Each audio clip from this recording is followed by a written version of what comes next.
ठीक है। Initially circuit में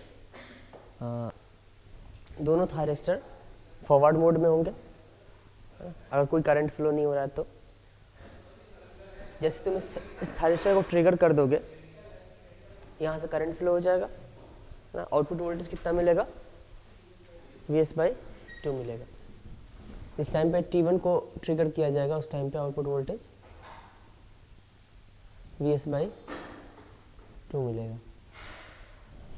ये रेजिस्टिव लोड है। और इस थायरिस्टर को अगर ऑन करोगे, अगर इसका कंडक्शन हो रहा है और ये ऑफ है मान लो, है ना, तो आउटपुट वोल्टेज कितना मिलेगा, -Vs/2। ठीक है। तो अगर इसको ऑन करो तो Vs/2, इसको ऑन करो तो -Vs/2, है ना। तो यहाँ पे इनपुट वोल्टेज क्या है, डीसी है, और आउटपुट वोल्टेज आपको क्या मिल जाएगा, दोनों पोलैरिटी का मिल जाएगा, पॉजिटिव और नेगेटिव दोनों पोलैरिटी का। ठीक है। तो जिस टाइम पे आप -Vs/2 आउटपुट वोल्टेज आ रहा है, उस टाइम पे तुम क्या करोगे, T1 को ऑफ करोगे, ठीक है, और T2 को ऑन करोगे, है ना। T1 अपने आप ऑफ नहीं होगा, यहाँ पे भी इसका फोर्स्ड कम्यूटेशन करना पड़ेगा। T1 अपने आप ऑन नहीं होगा। ठीक है। इसका फोर्स्ड कम्यूटेशन करना पड़ेगा और उसी टाइम पे इसको ऑन करोगे, फिर आउटपुट वोल्टेज -Vs/2 इस तरह से मिलेगा आउटपुट वोल्टेज।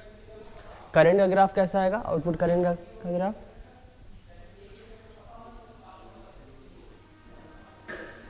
रेजिस्टिव लोड के लिए सेम आ जाएगा।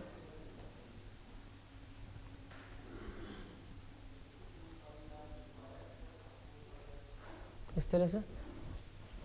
ठीक है। यहाँ पे T1 कंडक्ट कर रहा है और यहाँ पे T2 कंडक्ट कर रहा है।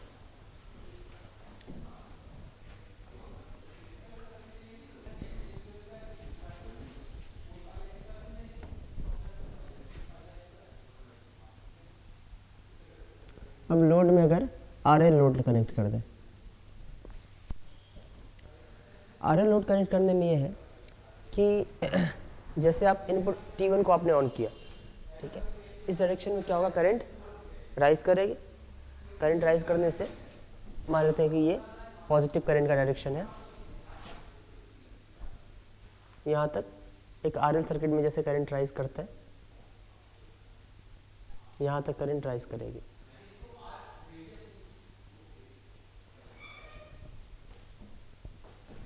ठीक है। अब अगर आप इस इंस्टेंट पे T1 को पहले ऑफ करना चाहोगे, ठीक है, T1 को ऑफ करने के लिए T1 जिस टाइम पे ऑफ हो जाएगा, लेकिन यहाँ पे इंडक्टर, इसका करंट सडनली जीरो हो नहीं सकता है। ठीक है। तो करंट को इधर फ्लो करने के लिए पाथ चाहिए। ठीक है। अब करंट तो इसी डायरेक्शन में रहेगा, करंट इसमें आ सकता है, ठीक है, इस बैटरी में, ठीक है, लेकिन यहाँ से इधर नहीं फ्लो हो सकता है। ठीक है। तो इसमें आप इस स्विच को ऑफ नहीं कर सकते,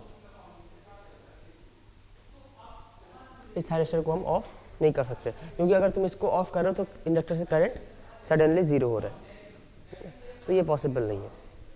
तो इसके लिए हम फ्रीव्हीलिंग डायोड लगाते हैं, एंटी पैरेलल डायोड्स।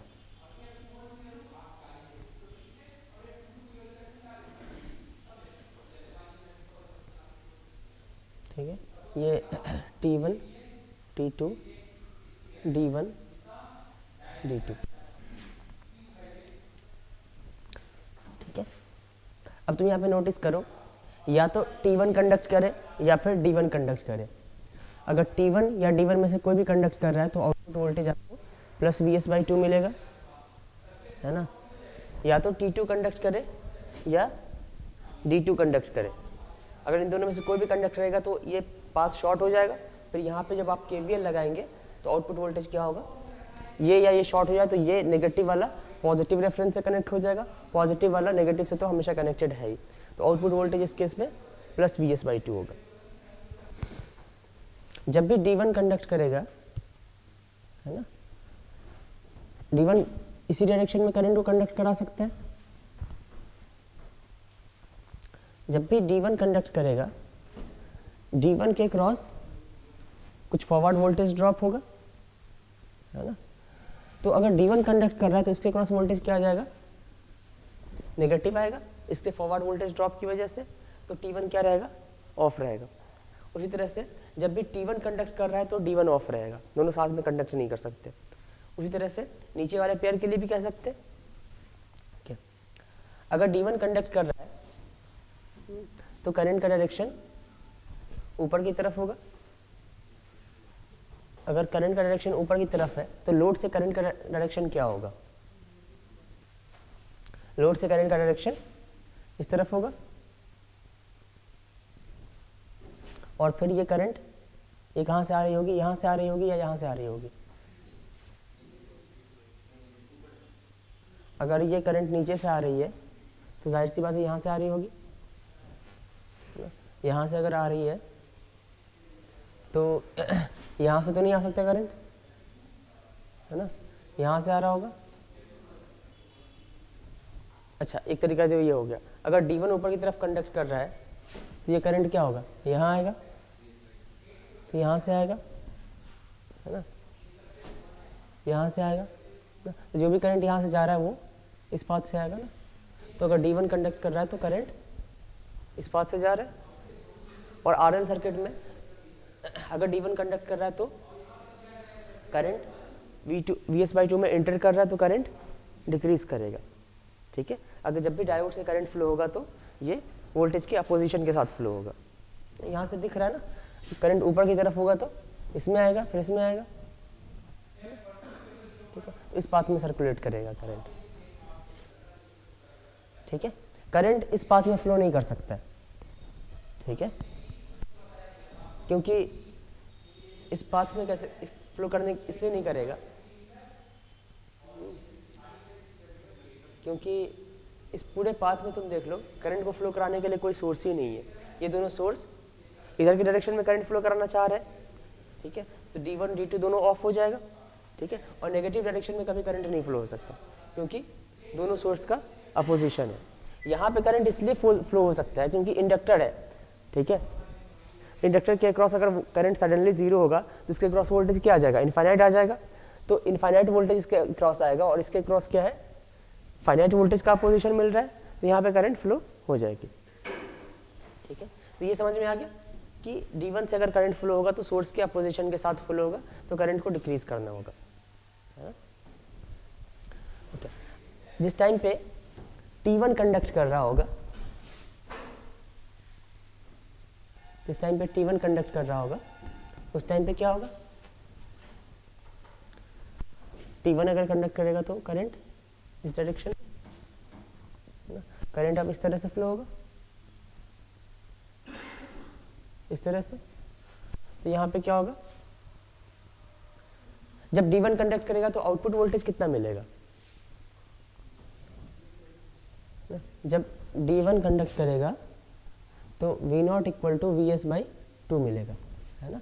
इसको शॉर्ट कर दो तो ये पॉजिटिव वाला क्या हो जाएगा, इस शॉर्ट के थ्रू इस पॉजिटिव से कनेक्ट हो जाएगा। आउटपुट वोल्टेज Vs/2 और I0 जो होगा, ठीक है ना, I0 will flow with Vs/2 opposition, है ना। जब T1 कंडक्ट करेगा तो आउटपुट वोल्टेज क्या मिलेगा, Vs/2,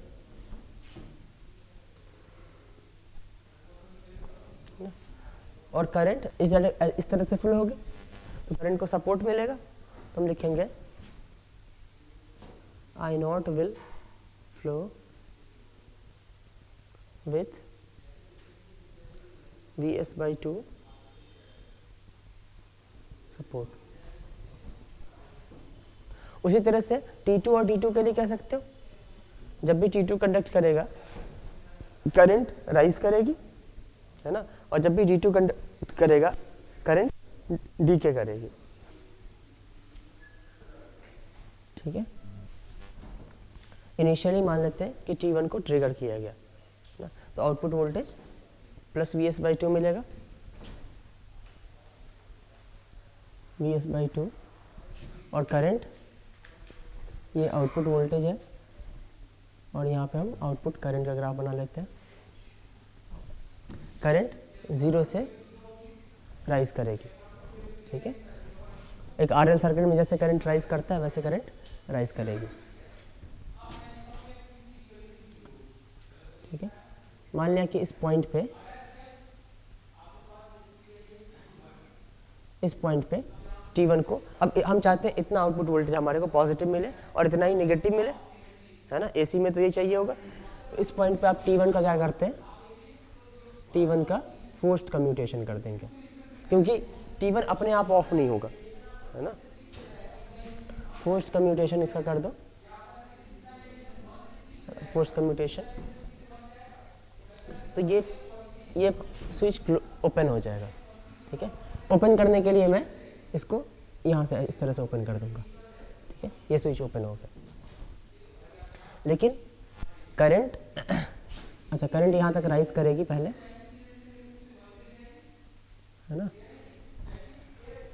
अब करंट, पॉजिटिव करंट का मतलब क्या है, इस डायरेक्शन में करंट इतनी राइज कर चुकी है और ये स्विच ओपन हो गया, है ना, ठीक है। तो ठीक है, स्विच से करंट सडनली जीरो हो जाएगा, लेकिन इंडक्टर से करंट सडनली जीरो नहीं हो सकता है। तो अब इस करंट को इसी डायरेक्शन में फ्लो करेगा, ठीक है। अब इस डायरेक्शन में फ्लो अगर करेगा करंट, तो करंट कौन सा पाथ लेगा, ये करंट यहाँ आकर के ये पाथ भी ले सकता है और ये पाथ भी ले सकता है, ठीक है। अगर करंट ऊपर की तरफ जा रहा है तो ये तो ऑफ है और ये D1 भी ऑफ हो जाएगा, तो ये पाथ नहीं ले सकता। तो करंट यहाँ से फ्लो करके यहाँ फ्लो होगा और ये D2 से फ्लो होगा। अब अगर D2 कंडक्ट कर रहा है तो आउटपुट वोल्टेज क्या मिलेगा, Vs/, तो इसका मतलब ये समझ रहे हो कि T1 को ऑफ करते ही आउटपुट वोल्टेज अपने आप ही ऑटोमेटिकली -Vs/2 हो जाएगा, है ना। ये -Vs/2 T2 की वजह से नहीं हो रहा है, ठीक है, ये D2 कंडक्ट कर रहा है, ठीक है। और D2 क्यों कंडक्ट कर रहा है, क्योंकि इंडक्टर करंट सडनली जीरो नहीं हो सकता। तो D2 के कंडक्ट करते ही आउटपुट वोल्टेज, ठीक है। यहाँ पे कौन कंडक्ट कर रहा है, D2।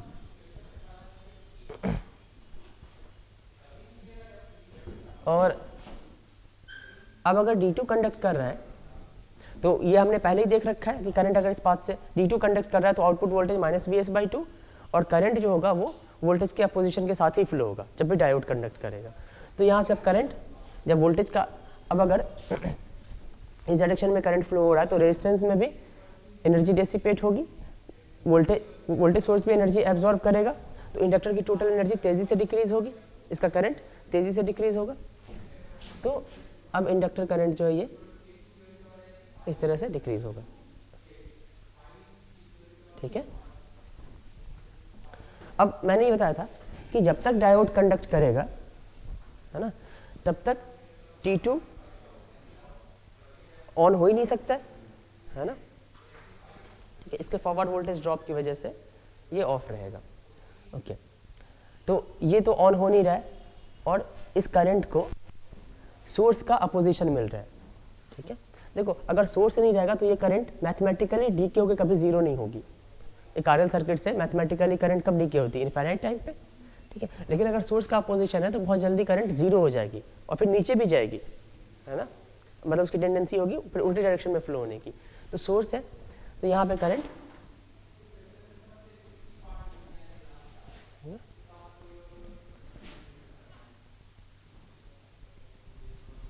जीरो हो जाएगा करंट, और आउटपुट वोल्टेज क्या मिलेगा यहाँ तक, -Vs/2 ही मिलेगा, ठीक है। अब आप यहाँ पे इसमें से करंट तो जीरो हो गया, ठीक है, D2 से करंट जीरो हो गया, ये इंडक्टर करंट इस डायरेक्शन में जीरो हो गया। अब इससे अगर करंट जीरो हो गया है तो इसके क्रॉस कोई फॉरवर्ड वोल्टेज ड्रॉप नहीं होगा, ये ऑफ हो जाएगा, ठीक है। इस पॉइंट के बाद देखो इस डायरेक्शन में करंट डीके होकर के जीरो हो गया। अब करंट की टेंडेंसी क्या होगी, इस डायरेक्शन में फ्लो करने की, ठीक है। तो ये तो ऑफ हो गया, ये ऑफ हो गया तो इसके क्रॉस कोई फॉरवर्ड वोल्टेज ड्रॉप नहीं, ठीक है। इसमें करंट जीरो है, इसमें भी करंट जीरो है, तो इसके क्रॉस वोल्टेज अब क्या आ जाएगा, plus V S by to. अब तुम अगर इसको ट्रिगर करो तो ये ऑन हो जाएगा, तो अब T2 को ट्रिगर कर देते हैं, ठीक है। T2 को ट्रिगर करते ही आउटपुट वोल्टेज क्या मिलेगा, minus V S by two ही मिलेगा, तो ये minus V S by two continue करेगा, ठीक है। और करंट क्या आएगी, अब करंट अब इस डायरेक्शन में फ्लो होगी। हमारा पॉजिटिव रेफरेंस करंट क्या होगा, पॉजिटिव टू नेगेटिव, है ना। करंट इधर की डायरेक्शन में फ्लो हो रहा है तो ये नेगेटिव करंट कहेंगे इसको। तो करंट अब इस डायरेक्शन में राइज करेगी,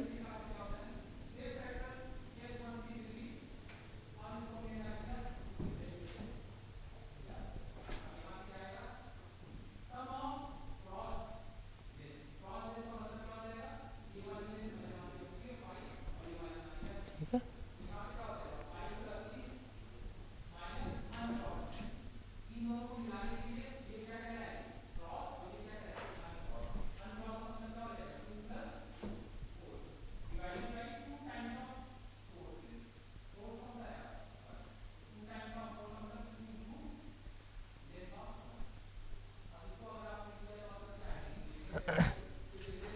output voltage minus V S by to मिलेगा।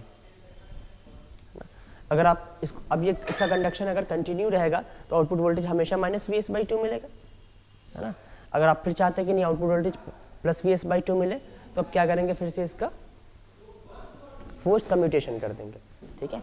D2 अभी ऑफ हो गया था ना, D2 को भी ऑफ कर देते हैं, इसका फोर्स कम्यूटेशन कर दिया इस इंस्टेंट पे, ठीक है। लेकिन इस इंस्टेंट पे देखो करंट की वैल्यू कितनी है, नेगेटिव है, मतलब करंट इस डायरेक्शन में फ्लो हो रहा है, ठीक है। अब इस डायरेक्शन में फ्लो होने के लिए करंट को अब इस डायरेक्शन में कंटिन्यू करना है, तो अब ये कौन से पाथ से फ्लो होगा, D1 से फ्लो होगा, ठीक है। अगर करंट D1 से फ्लो होगा तो output voltage plus V S by to, तो आउटपुट वोल्टेज अब इस पॉइंट पे plus V S by to हो जाएगा, ठीक है। और करंट इस पाथ से फ्लो होगा तो इस वोल्टेज का अपोजिशन मिलेगा, है ना। तो करंट फिर से 0,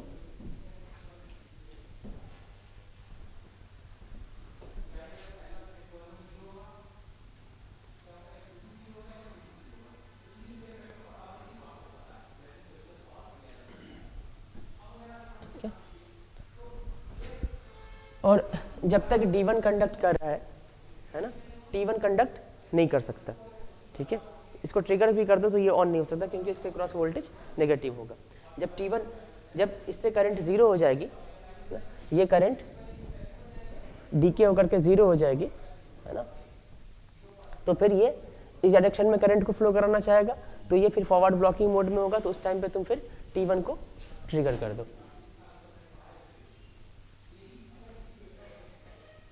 यहाँ पे तुम T1 को ट्रिगर कर दो,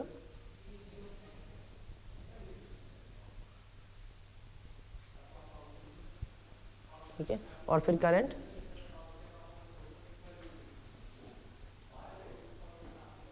इस डायरेक्शन में राइज करेगा। तो हम अगर सीक्वेंस बनाए, यहाँ पे T1 कंडक्ट कर रहा था, ठीक है,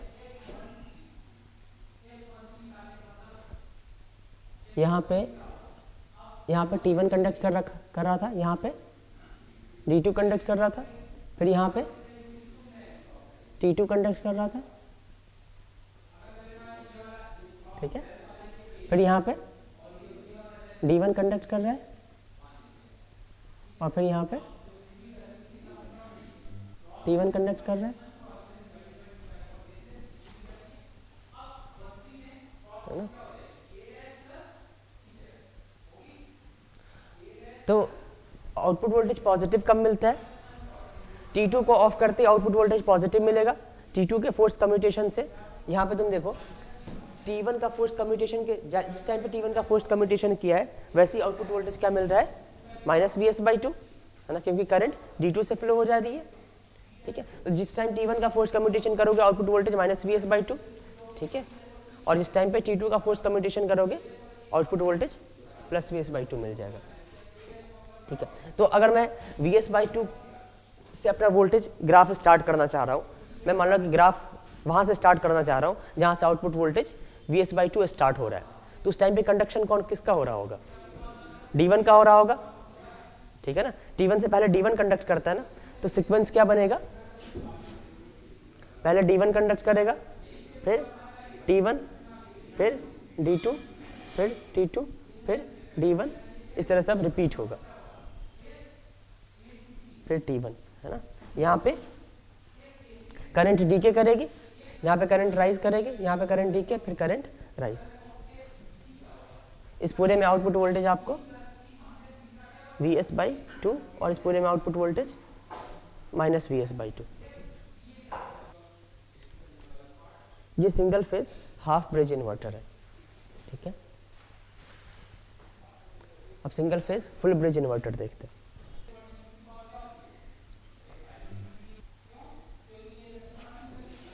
यहाँ पे अगर कभी भी लोड करंट को फ्लो होना है तो ये एक स्विच के थ्रू पॉसिबल नहीं है। अगर लोड करंट फ्लो होना है, लोड करंट मान लो इस डायरेक्शन में फ्लो होना है लोड करंट को, तो यहाँ से आने के लिए, सोर्स के थ्रू आने के लिए इन चारों में से कोई एक स्विच को काम करना ज़रूरी है। और करंट अगर सोर्स से आ रहा है तो ये करंट वापस सोर्स में भी जाएगा, तो इन चारों में से किसी एक स्विच को कंडक्ट करना ज़रूरी है। तो यहाँ पे at a time 2 switch conduct करेंगे। पिछले केस में एट अ टाइम एक स्विच भी अगर कंडक्ट कर रहे थे तो वहाँ पे कंडक्शन पॉसिबल था, ओके। तो हम एट अ टाइम 2 स्विच को कंसीडर करके पॉसिबिलिटीज़ देखेंगे। जैसे अगर T1 और T2 कंडक्ट करेगा, यहाँ पे वोल्टेज रेफरेंस ऐसे मान लेते हैं, और ये करंट का रेफरेंस है, ठीक है। हम वोल्टेज का रेफरेंस अगर दिखा दिए तो पता है करंट का रेफरेंस पॉजिटिव टू नेगेटिव ही लेते हैं एक्सेप्ट सोर्स, ठीक है। तो रेफरेंस दिखाने की ज़रूरत नहीं है, ओके। अगर करंट को इस डायरेक्शन में फ्लो होना है, ठीक है, तो कितने पॉसिबल वे में इस डायरेक्शन में करंट फ्लो हो सकता है।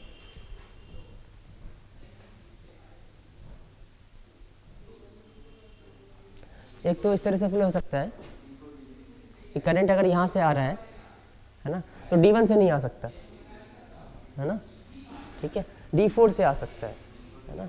तो एक पॉसिबिलिटी है कि D4 से ये करंट आ सकता है। दूसरी पॉसिबिलिटी क्या है, T4 से नहीं आ सकता, T1 से आ सकता है, ओके। दूसरी पॉसिबिलिटी T1 से आ सकता है। यहाँ पे इसको T3 नहीं दे सकता, T2 से फ्लो हो सकता है, ठीक है। तो वापस T2 से जा सकता है और D3 से जा सकता है, ओके। अब इससे करंट आ रहा है और इससे जा रहा है, तो D4 D3 एक साथ कंडक्ट कर सकते हैं, D4 T2 कंडक्ट कर सकते हैं, T1 T2 और T1 D3 कंडक्ट कर सकते हैं। ये पॉसिबिलिटीज है ना। जब मान लेते हैं D4 D2 कंडक्ट कर रहे हैं, है ना। अगर D4 कंडक्ट करेगा तो करंट यहाँ से D4 और T2 मान लेते हैं, ठीक है। तो ये करंट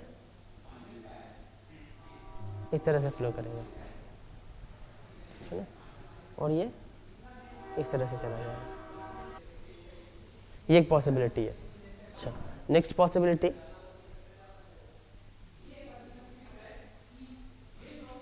इस केस में क्या होगा, करंट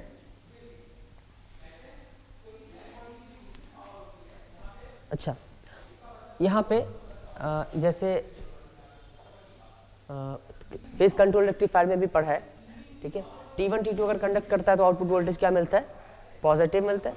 यहाँ पे भी T1 और T2 कंडक्ट करेगा तो आउटपुट वोल्टेज पॉजिटिव मिलेगा, ठीक है। और अगर T3 T4 कंडक्ट करेगा तो आउटपुट वोल्टेज नेगेटिव मिलेगा, ठीक है। तो T1 और T2 का जो गेट सर्किट होता है ये सिंक्रोनाइज होता है, मतलब T1 T2 को एक ही साथ ऑन करेंगे, एक ही साथ ऑफ करेंगे, ठीक है। अगर कंडक्ट करेंगे तो दोनों एक साथ कंडक्ट करेंगे, ठीक है। और T3 T4 में भी अगर कंडक्ट करेंगे तो एक साथ कंडक्ट करेंगे, वरना ऑफ रहेंगे, ठीक है। अगर फोर्स कम्यूटेशन करना तो दोनों का एक ही साथ फोर्स कम्यूटेशन होगा, ओके। तो जैसे T4 D2 हमने मान, D4 और T2, ठीक है ना। अब अगर ये दोनों कंडक्ट कर रहे हैं तो क्या T1 ऑफ है, ठीक है। अगर T1 ऑफ है तो T2 भी ऑफ रहेगा, ठीक है, तो D1, D4 और T2 नहीं हो सकता ना। ओके, तो हम इसको हटा देते हैं। तो मतलब अब यहाँ पे तुम देखो कि D4 D3 कंडक्ट करेगा और T1 T2 कंडक्ट करेगा। ठीक है, जब भी T1 T2 कंडक्ट करेगा आउटपुट वोल्टेज क्या मिल जाएगा, ये रेफरेंस T1 के थ्रू पॉजिटिव से कनेक्ट हो जाएगा और ये नेगेटिव रेफरेंस T2 के थ्रू नेगेटिव से कनेक्ट हो जाएगा, तो आउटपुट वोल्टेज प्लस Vs मिलेगा। ठीक है, तो T1 T2 अगर कंडक्ट करेगा आउटपुट वोल्टेज Vs मिलेगा। ओके,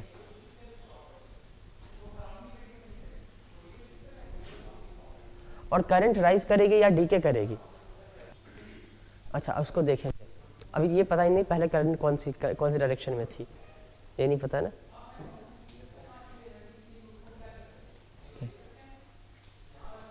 हाँ, हम ये कहेंगे कि ये जो हमारा रेफरेंस करंट है इसको वोल्टेज का सपोर्ट मिलेगा, इस डायरेक्शन करंट को नहीं, करंट राइज ही करेगी, क्योंकि करंट अगर T1 T2 कंडक्ट कर रहा है तो करंट का डायरेक्शन क्या होगा, यही करंट का डायरेक्शन होगा, है ना, क्योंकि T1 नीचे की तरफ करंट लाएगा, T2 नीचे की तरफ, तो करंट का ये डायरेक्शन होगा। और इस डायरेक्शन, अगर करंट इस डायरेक्शन में फ्लो हो रहा है तो सोर्स से नीचे से ऊपर फ्लो होगा, तो इस करंट को क्या मिलेगा, वोल्टेज का सपोर्ट मिलेगा, है ना। I0 को क्या मिलेगा, वोल्टेज का Vs सपोर्ट मिलेगा। ठीक है, और अगर D3 D4 कंडक्ट करेगा, है ना, D3 D4, ये पाथ शॉर्ट हो गया और ऊपर की तरफ ही कैरी करेगा करंट, ये भी ऊपर की तरफ, है ना, तो यहां से करंट इस तरह से फ्लो हो जाएगा, है ना, और फिर वापस कहां से आएगा। ठीक है, यहाँ पे ये कैरी नहीं कर पाएगा, ये ऑफ है ना। ठीक है, फिर यहाँ से आएगा।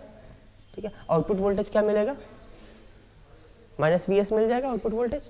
ठीक है, ये नेगेटिव रेफरेंस जो है इसके शॉर्ट होने से वोल्टेज के पॉजिटिव से कनेक्ट हो जाएगा। तो अगर D3 D4 कंडक्ट कर रहा है, मैं यहाँ पे लिख रहा हूँ,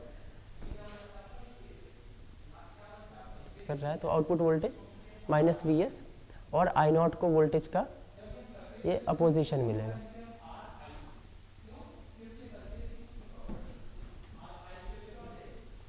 ठीक है, देखो ये दोनों लेग जो है ना नेगेटिव आउटपुट वोल्टेज वाले हैं। ठीक है, चाहे कैसे भी शॉर्ट हो जाए आउटपुट वोल्टेज नेगेटिव ही मिलेगा, और ये दोनों लेग जो है ये पॉजिटिव आउटपुट वोल्टेज वाले हैं। उसी तरह से अगर T3 T4 कंडक्ट करेगा तो आउटपुट वोल्टेज -Vs मिलेगा, और करंट का डायरेक्शन क्या होगा, T3 T4 अगर कंडक्ट करेगा तो ये नीचे करंट को नीचे की तरफ कैरी करेगा, तो करंट का डायरेक्शन ये हो जाएगा। ठीक है, तो इस तरह से करंट फ्लो होगी, तो इस करंट को वोल्टेज का सपोर्ट मिल रहा है और आउटपुट वोल्टेज -Vs, यहाँ पे करंट I0 को Vs का सपोर्ट मिल जाएगा।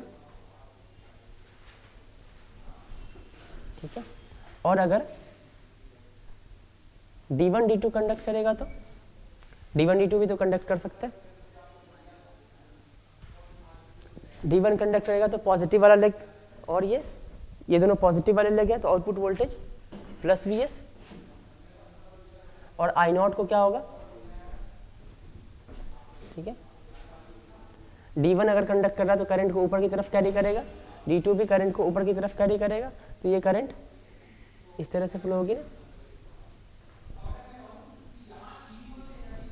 ठीक है, तो अब इस करंट को वोल्टेज का अपोजिशन मिल रहा है।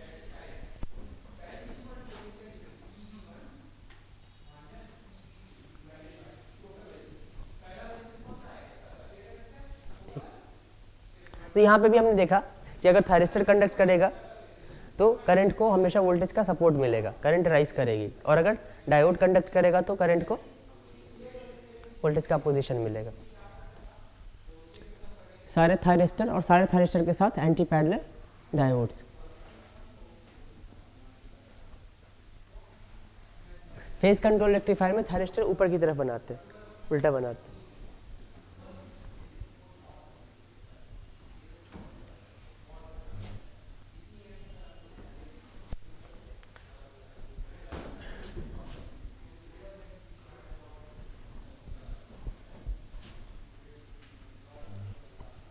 हम फिर यहाँ से आउटपुट वोल्टेज और आउटपुट करंट ड्रॉ करते हैं।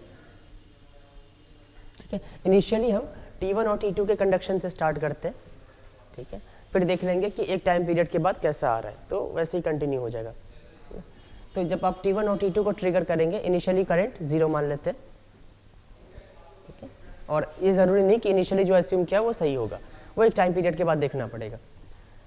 तो T1 और T2 कंडक्ट कर रहा है, इनिशियली करंट 0 था। यहाँ पे हम एक RL लोड मान लेते हैं।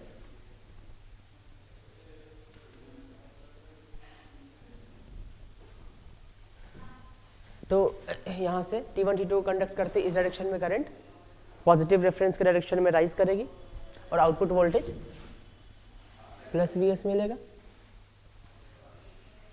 ठीक है, यहाँ तक करंट राइज करेगी। अब हम चाह रहे हैं कि नहीं, अब VS आउटपुट वोल्टेज VS ना मिले, है ना, आउटपुट वोल्टेज अब माइनस VS मिले। ठीक है, तो यहाँ पे T1 और T2 का दोनों का साथ में फोर्स्ड कम्यूटेशन हो जाएगा। ठीक है, T1 और T2 का अगर फोर्स्ड कम्यूटेशन हो गया तो ये दोनों ओपन सर्किटेड।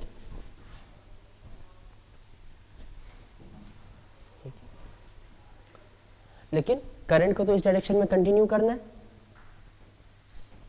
अब करंट इस डायरेक्शन में कंटिन्यू कौन से पाथ से कर सकता है ना, ये ऑप्शन बंद हो गया, ये इधर से नहीं हो सकता, इधर से नहीं हो सकता, D3 से हो सकता है।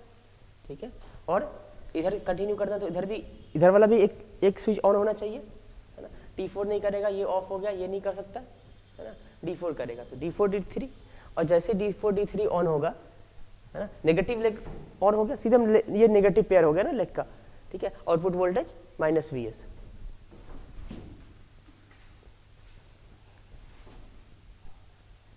माइनस VS, और करंट का पाथ क्या बनेगा, D3 से फिर वापस कहाँ, सोर्स से आएगा।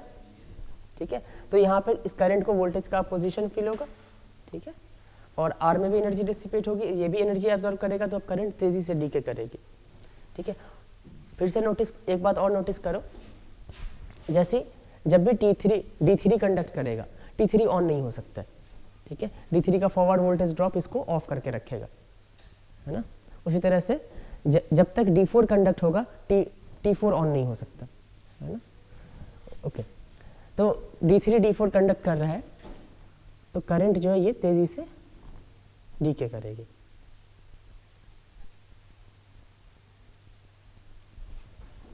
है ना, यहाँ पे इस ड्यूरेशन में T1 T2 कंडक्ट कर रहा है। ठीक है, और इसके जस्ट बाद D3 D4 कंडक्ट कर रहा है।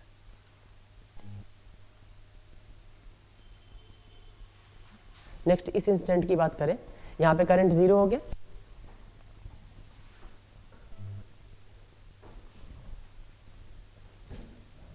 है ना। ये करंट इस पाथ से डीके होकर के 0 हो गया, तो ये दोनों स्विच अप ऑफ हो जाएंगे, और अब T3 और T3 T4 का जो पेयर है, इसके अक्रॉस वोल्टेज क्या आ जाएगा। देखो, जब भी दो स्विच सीरीज में हो तो दोनों स्विच के क्रॉस, दोनों स्विच को एक स्विच मान के उसके पूरे टर्मिनल के क्रॉस थेवेनिन इक्विवेलेंट वोल्टेज देखा जाता है ना। तो हम ये स्विच है और ये स्विच है ना, इन दोनों पॉइंट के क्रॉस थेवेनिन इक्विवेलेंट वोल्टेज देखेंगे। करंट तो 0 है इस पॉइंट पे, इसके क्रॉस कोई वोल्टेज ड्रॉप नहीं, 0 कंटिन्यू कर रहा है, इसके क्रॉस भी वोल्टेज ड्रॉप 0, है ना। तो यहाँ पे VT3, है ना, यहाँ से यहाँ होगे तो माइनस VT3, यहाँ से यहाँ होगे तो minus VT4, minus VT3 minus VT4, और यहाँ पे VS का प्लस VS, फिर यहाँ पर आ गया इक्वल टू 0। तो इन दोनों स्विच के cross VT3 plus VT4 equal to VS आ जाएगा ना। मतलब अब अगर इसको ट्रिगर करो तो ये ऑन हो जाएगा, ठीक है। मतलब अगर ये टोटल ऑफ कंडीशन में है तो T1 T2 को भी ट्रिगर करो तो ये ऑन हो जाएगा, T3 T4 को भी ट्रिगर करो तो ऑन हो जाएगा, ठीक है। यहाँ पे T3 T4 को ट्रिगर किया जा रहा है, ठीक है। इस पॉइंट पे T3 T4 को ट्रिगर कर दिया गया, तो आउटपुट वोल्टेज अभी भी -Vs/2 नेगेटिव लेके कंडक्ट कर रहा है।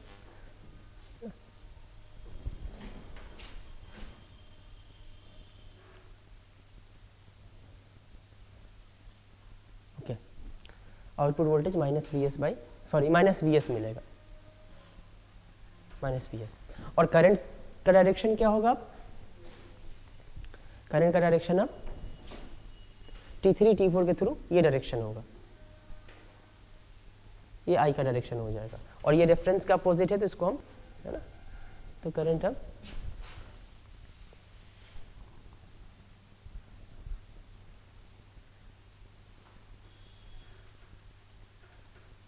यहां तक राइज करेगा। फिर आप चाह रहे हैं कि नहीं अब आउटपुट वोल्टेज +Vs चाहिए, ठीक है, तो यहाँ पे फिर अब T3 T4 का फोर्स्ड कम्यूटेशन कर दो, T3 और T4 का फोर्स्ड कम्यूटेशन कर रहे हैं, ठीक है। लेकिन इस पॉइंट पे आप T3 T4 का फोर्स्ड कम्यूटेशन कर रहे हैं, लेकिन इस पॉइंट पे करंट नेगेटिव डायरेक्शन में सेटअप हो चुकी है और लोड में इंडक्टर है तो करंट सडनली जीरो नहीं हो सकता, ठीक है। तो करंट इस डायरेक्शन में सेटअप हो गया है, तो अब ये करंट कौन से पाथ से कंटिन्यू करेगा, ठीक है, ये D1 के थ्रू जाएगा इधर और वापस किसके थ्रू आएगा, D2 के थ्रू, ठीक है, और ये सोर्स के अपोजिशन के साथ फ्लो होगा। तो करंट अब तेजी से जीरो हो जाएगी,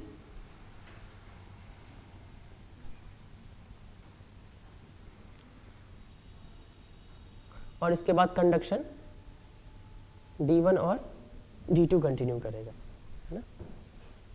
जब भी D1 D2 कंडक्ट करेगा, है ना, T1 और T2 रिवर्स ब्लॉकिंग मोड में होंगे, और जब करंट जीरो हो जाएगा तो D1 D2 भी ऑफ हो जाएगा, है ना।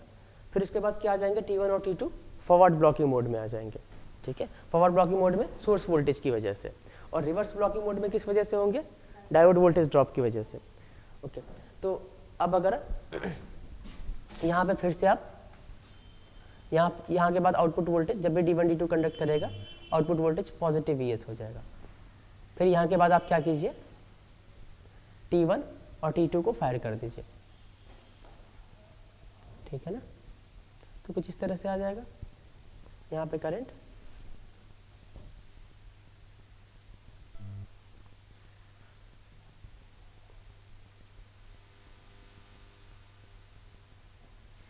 इस तरह से राइज करेंगे। तो अगर तुम अपना ग्राफ Vs जिस टाइम पे V आउटपुट जिस टाइम पे पॉजिटिव हो रहा है वहां से स्टार्ट करना चाह रहे हो तो वहां पे कंडक्शन किसका किसका होगा, देखो Vs आउटपुट वोल्टेज आपको यहीं से मिल रहा है ना, ठीक है। तो T1 T2 से पहले D1 D2 कंडक्ट कर रहा होता है, क्योंकि जो करंट नेगेटिव डायरेक्शन में फ्लो होती है उसको कंटिन्यू कराने के लिए पहले D1 D2 ही ऑन हो जाता है, और जब भी D1 D2 ऑन हो जाता है वो T1 T2 को ऑन होने नहीं देता है ना।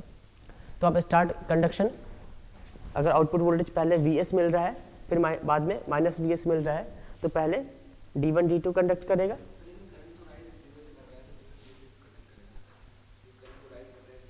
करंट जीरो से कहाँ राइज कर रहा है, ये तो हमने ट्रांजिएंट में माना है, ठीक है। तो यहाँ देखो Vs यहाँ से स्टार्ट हो रहा है ना, एक टाइम पीरियड के बाद देखो, ठीक है, करंट कहाँ से स्टार्ट हो रहा है, जहाँ पे Vs पहली बार पॉजिटिव हुआ, ठीक है। पहले तो हमें सिचुएशन पता ही नहीं थी कि नेगेटिव में करंट फ्लो होगा कि क्या होगा। यहाँ के बाद देखो Vs पॉजिटिव हो रहा है, जिस टाइम पे Vs पहली बार पॉजिटिव हो रहा है करंट का डायरेक्शन क्या है, नेगेटिव डायरेक्शन में है ना।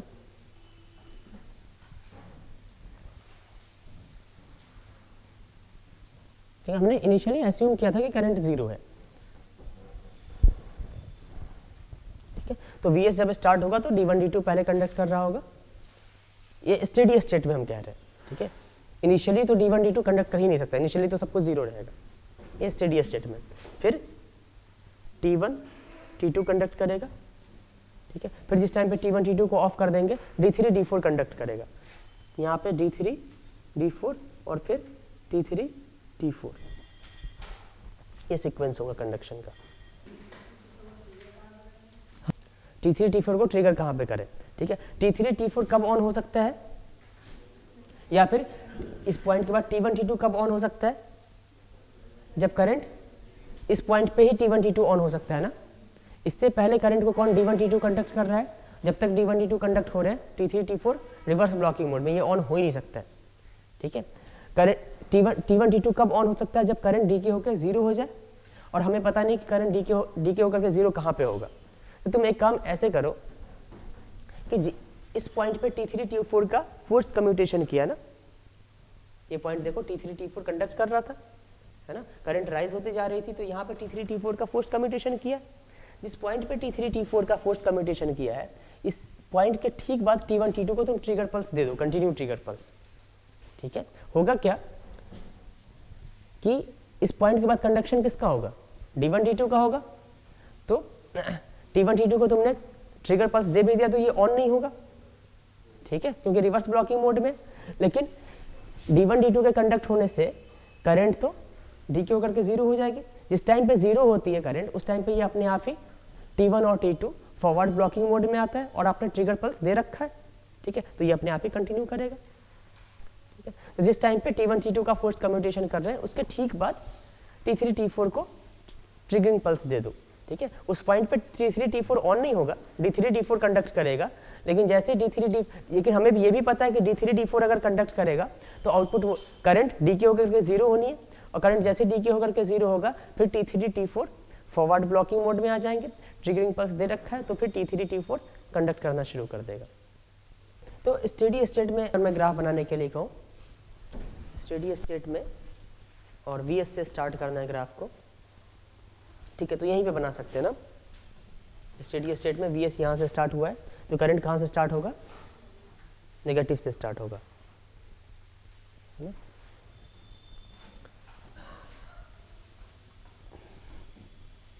फिर यहाँ पे T1 T2 का फोर्स कम्यूटेशन,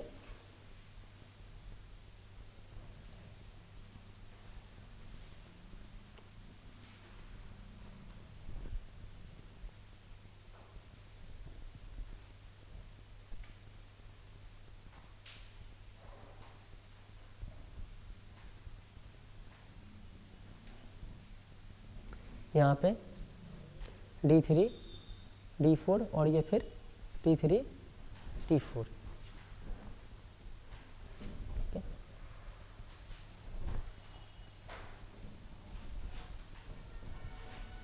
ये आउटपुट वोल्टेज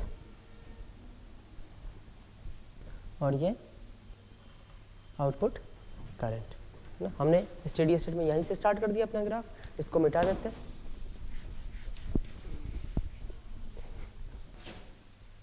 और फिर ये यहाँ से रिपीट करेगा, ठीक है। अगर मैं ऐसे पूछूं यहाँ पे एवरेज करंट की वैल्यू क्या होगी, एक RL लोड को तुम एवरेज वोल्टेज कितना दे रहे हो, तुम आउटपुट वोल्टेज कहाँ पे ले रहे हो, इस RL लोड के क्रॉस ले रहे हो ना, ठीक है। ये RL लोड क्या फील करेगा कि इसको ये वोल्टेज मिल रहा है, ठीक है। जैसे तुम एक RL लोड को साइनसॉइडल इनपुट देते हो, प्योर साइनसॉइडल इनपुट, तो RL लोड के थ्रू करंट कैसा आता है, साइनसॉइडल आता है, तो करंट की एवरेज वैल्यू क्या हो जाती है, 0, ठीक है। एक RL लोड को अगर आप 0 एवरेज वोल्टेज दे रहे हैं, है ना, तो तुम जैसे हम लोग 3 फेज कन्वर्टर में जो भी एवरेज वोल्टेज देते हैं वो यहाँ पे एवरेज DC लगा देते हैं, यहाँ पे आप क्या दे रहे हो, 0 दे रहे हो ना, 0 एवरेज वोल्टेज, और एवरेज वोल्टेज के लिए ये शॉर्ट हो जाता है ना, तो इससे करंट कितना फ्लो होगा, 0 करंट, तो एवरेज करंट यहाँ पे 0 हो जाए। और तुम्हारे को ग्राफ से भी देखने में लग रहा होगा,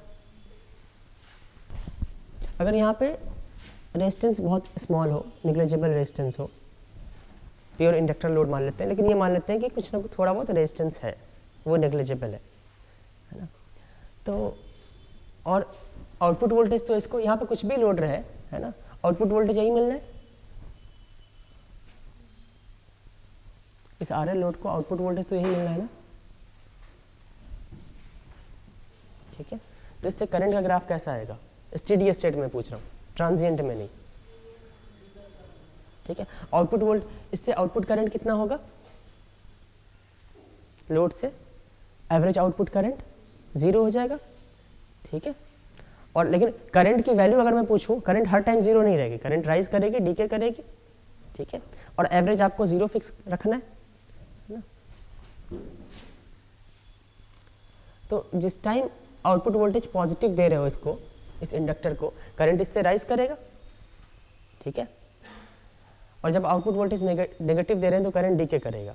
तो एक पॉसिबिलिटी ये है कि ठीक है, हम 0 से अगर करंट स्टार्ट करें तो यहाँ से करंट राइज करेगा, है ना। अगर तुम इसको आर एल लोड मान लो, स्मॉल आर मान लो, तो ये कुछ ऐसा दिखेगा आपको, थोड़ा कर्व दिखेगा, है ना। और या फिर हम अभी इसको आर नहीं मान के चलते हैं, स्ट्रेट लाइन रखते हैं। और इतनी देर में वोल्टेज क्या होगा, करंट डीके करेगा, कितना डीके करेगा करंट यहाँ पे, जितना इंक्रीज नहीं, करंट इंडक्टर से कितना डीके करेगा, ये voltage made by, sorry area made by inductor voltage decide करेगा ना। Delta I L equal to क्या होता है, 1/L integration V L D T, है ना। ये वी एल का ही तो ग्राफ है ना, आउटपुट वोल्टेज एल के क्रॉस आप ले रहे, तो इतने एरिया ने करंट को इतना राइज किया था, और ये ठीक उसका नेगेटिव एरिया है, तो करंट को ये क्या कर देगा, डीके कर देगा, तो करंट इस तरह का शेप लेगा, है ना। लेकिन यहाँ पे एवरेज करंट तो 0 नहीं है, ठीक है। हम ये मान के चल रहे हैं यहाँ पे स्मॉल रेजिस्टेंस है, ठीक है। ये सर्किट स्टेडी स्टेट में आ जाएगा, है ना। तो ये ग्राफ इसका मतलब सही नहीं है, क्योंकि एवरेज करंट को तो 0 होना चाहिए। हमने ये एज्यूम कर लिया था कि करंट 0 से स्टार्ट हो रही है, ठीक है। अब तुम करंट कहाँ से स्टार्ट करोगे, करंट को नेगेटिव से स्टार्ट करेंगे, ठीक है।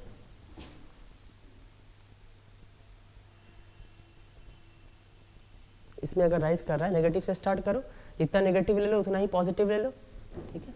और यहाँ पे करंट डीके कर रहे हैं, ठीक है। ये करंट का ग्राफ आ जाएगा।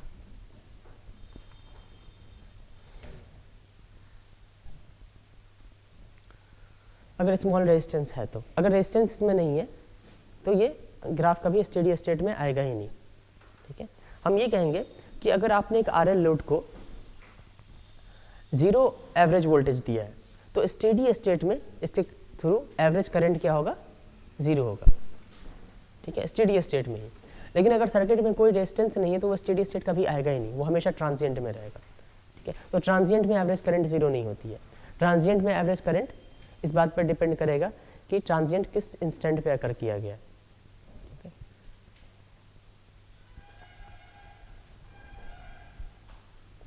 यहाँ पे अगर R है तो एक्चुअली इस करंट का शेप कैसा दिखेगा आपको, एक्चुअली ये करंट ऐसे दिखेगी,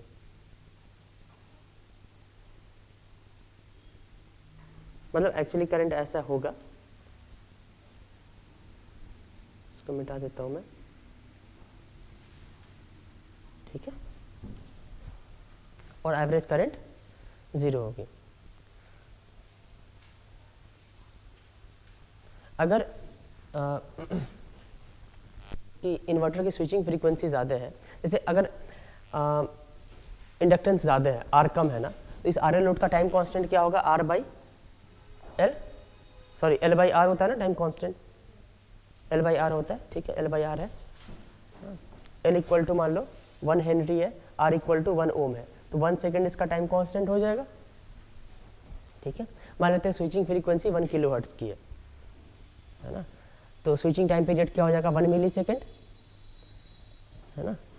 और तो ये अगर ये टोटल स्विचिंग टाइम इंटरवल है 1 मिली सेकेंड का, तो ये हाफ मिली सेकेंड हो जाएगा। तो हाफ मिली सेकेंड में कितना % ट्रांजिएंट डीके करेगा, बहुत कम डीके करेगा, क्योंकि इसका टाइम कांस्टेंट कितना है, 1 सेकेंड है, हाफ मिली सेकेंड में बहुत कम डीके करेगा। तो जो आपको ग्राफ दिखेगा, तो है ना, ये ग्राफ आपको ऐसा दिखेगा, इसको तुम अगर मैग्नीफाई करके देखोगे तो ये स्ट्रेट लाइन दिखेगा। अगर कर्व है ना, ये इस तरह का कर्व है, लेकिन वोल्टेज में वेरिएशन बहुत कम हो रहा है ना, ठीक है, इस कर्व के तुम इस छोटे से सेक्शन को देखोगे तो ये तुम्हारे को स्ट्रेट लाइन ही दिखेगा ना, ठीक है। और छोटे से सेक्शन हम क्यों ले रहे हैं, क्योंकि हमारे को पता ट्रांजिएंट बहुत कम होगा, है ना, स्विचिंग फ्रीक्वेंसी ज़्यादा है, time constant, switching time interval कम है लेकिन टाइम कांस्टेंट ज़्यादा है ना, तो ट्रांजिएंट बहुत कम ही होगा। ट्रांजिएंट अगर कम होगा तो छोटा सा इंटरवल लेंगे, तो ये छोटा सा इंटरवल आपको स्ट्रेट लाइन दिखेगा, ठीक है। तो अगर यहाँ पे इंडक्टेंस हाई है तो ये आपको अप्रॉक्सीमेटली स्ट्रेट लाइन दिखेगा, ठीक है, स्ट्रेट लाइन दिखेगा। और एवरेज आपको 0 करना है ना, तो जितना पॉजिटिव ऊपर लेंगे उतना ही नेगेटिव नीचे ले लो, ठीक है। तो एरिया मतलब वैल्यू, एवरेज वैल्यू 0 आ जाएगी।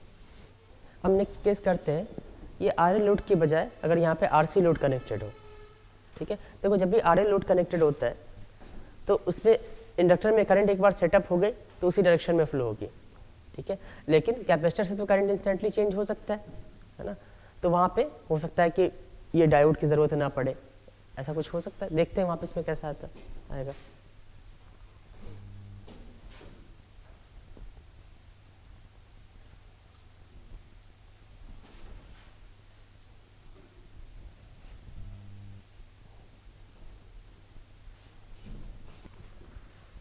RC लोड के लिए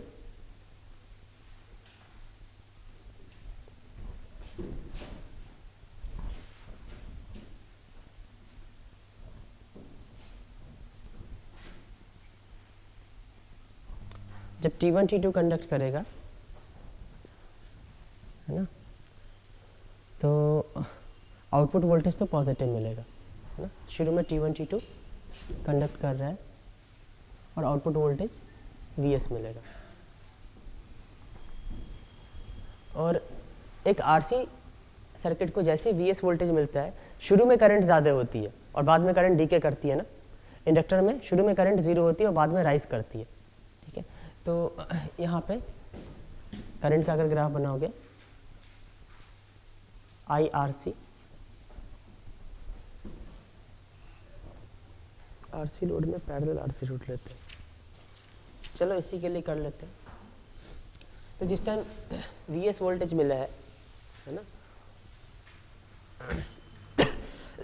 उस टाइम इससे करंट कितना होगा, जिस टाइम पे Vs मिलना शुरू हुआ है, इनिशियल कैपेसिटर वोल्टेज हम 0 मान लेते हैं, ठीक है। देखेंगे ये बाद में हो सकता है गलत हो जाए, ठीक है।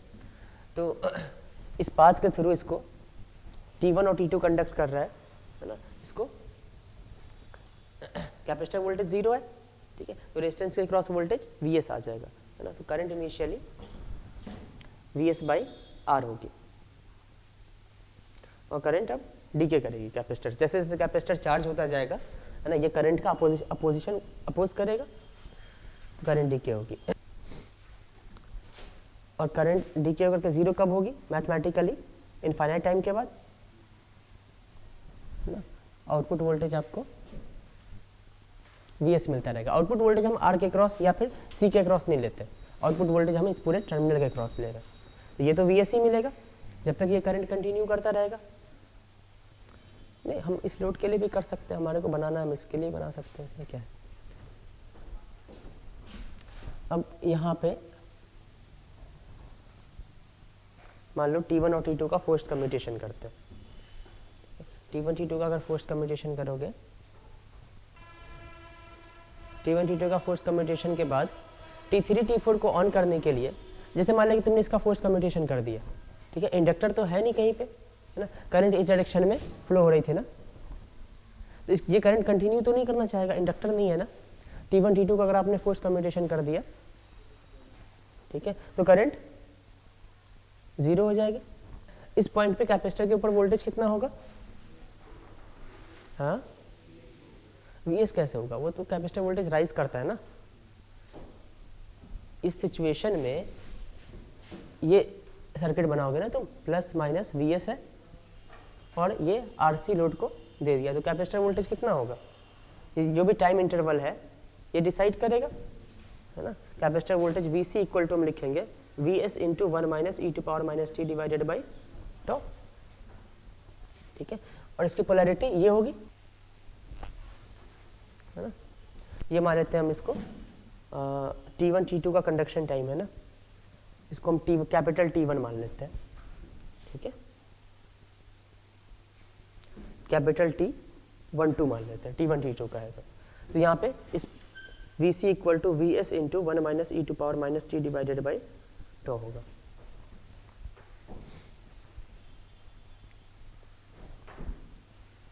और जिस टाइम पे मान लो T1 T2 को का फोर्स कम्यूटेशन किया गया है, उसी टाइम पे T3 T4 को ऑन कर दिया गया। उसके ठीक बाद अगर एक ही टाइम पे T1 T2 कंडक्ट कर रहा है, उसी टाइम पे T3 T4 को ट्रिगर कर दोगे, ऑन कर दोगे, है ना, तो ये पाथ शॉर्ट हो जाएगा, तो ये डेंजरस है। तो पहले T1 T2 का फोर्स कम्यूटेशन और फिर T3 T4 को ऑन किया जाएगा। अब T3 T4 को ऑन करते ही क्या होगा,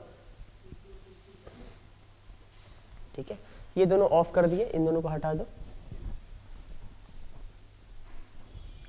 ठीक है, और T3 T4 कंडक्ट कर रहा है, तो यहाँ से T3 T4 कंडक्ट करेगा तो इनिशियली कितनी करंट फ्लो होगी, VS भी इस करंट का सपोर्ट करेगा, नेगेटिव करंट का, और ये भी तो सपोर्ट करेगा, तो इस इंस्टेंट पे करंट की वैल्यू क्या हो जाएगी, VS by R plus VS into 1 minus E to power minus T12 by tau divided by R, ठीक है। तो यहाँ पे करंट सडनली नेगेटिव डायरेक्शन में ज़्यादा होगी, इतना हाइट VS बाई आर था तो VS बाई आर, और ये जो एक्स्ट्रा वोल्टेज की वजह से, और फिर यहाँ से करंट डीके होगी टाइम कांस्टेंट के अकॉर्डिंग,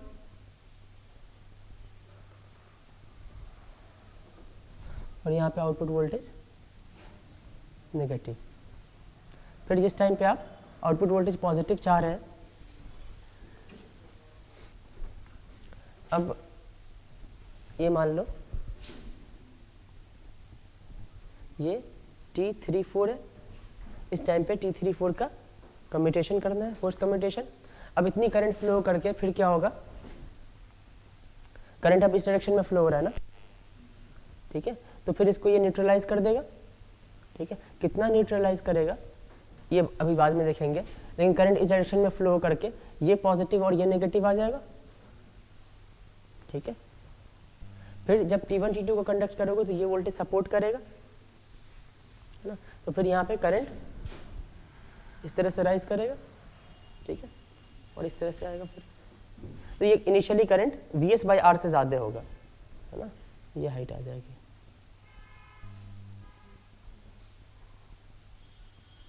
चलो ये केस वैसे अभी उतना पढ़ना नहीं है, इसको देख लेंगे अगर इसकी ज़रूरत पड़ेगी तो, लेकिन यहाँ पे डायोड का कोई काम नहीं है ना, डायोड की ज़रूरत नहीं है।